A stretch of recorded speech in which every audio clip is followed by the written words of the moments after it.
হয়েছে, আল্লাহর নবী নিজেই বলেছেন সেই শূন্যতা পূরণ করবে খলিফাগণ। ওয়াসায়াকুনু খুলাফাউ ফায়াকসুরুন, খলিফাগণ সেই শূন্যতা পূরণ করবেন। দুর্ভাগ্যজনকভাবে এই খলিফা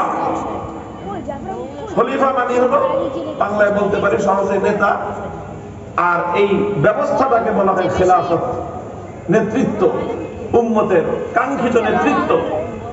দুর্ভাগ্যজনকভাবে ইসলামের দুশমনরা মুসলিম জাতিকে নেতৃত্ব শূন্য করার জন্য খলিফা এবং খেলাফতের বিরুদ্ধে তুমুল ষড়যন্ত্র, ভয়াবহ ষড়যন্ত্র তারা পরিচালনা করেছে।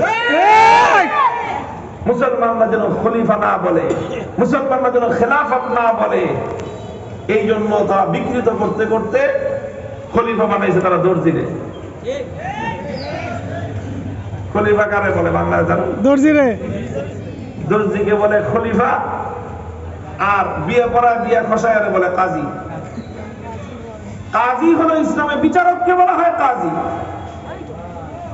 এখন ওই কাজী বিচারক এই পদটাকে এনে লাগাইছে বিয়ে পড়ানো আর বিয়ে খসানো, খালি এই দুই কাজ, আর কোনো কাজ নেই কাজী হিসাবে।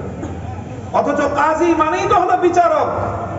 ইসলামের এই রাজনৈতিক প্রত্যেকটা পরিভাষাকে সুপরিকল্পিতভাবে ষড়যন্ত্রমূলক ভাবে এগুলোকে মিসইউজ করা হয়েছে যেন উম্মত তাদের সঠিক কনসেপ্ট থেকে দূরে সরে যায়। আল্লাহ নবী বলেছেন ওয়াসায়াকুনু খুলাফা ফায়াকসুরুন, উম্মতের এই রাজনৈতিক নেতৃত্বের দায়িত্ব পালন করবেন খলিফাগণ।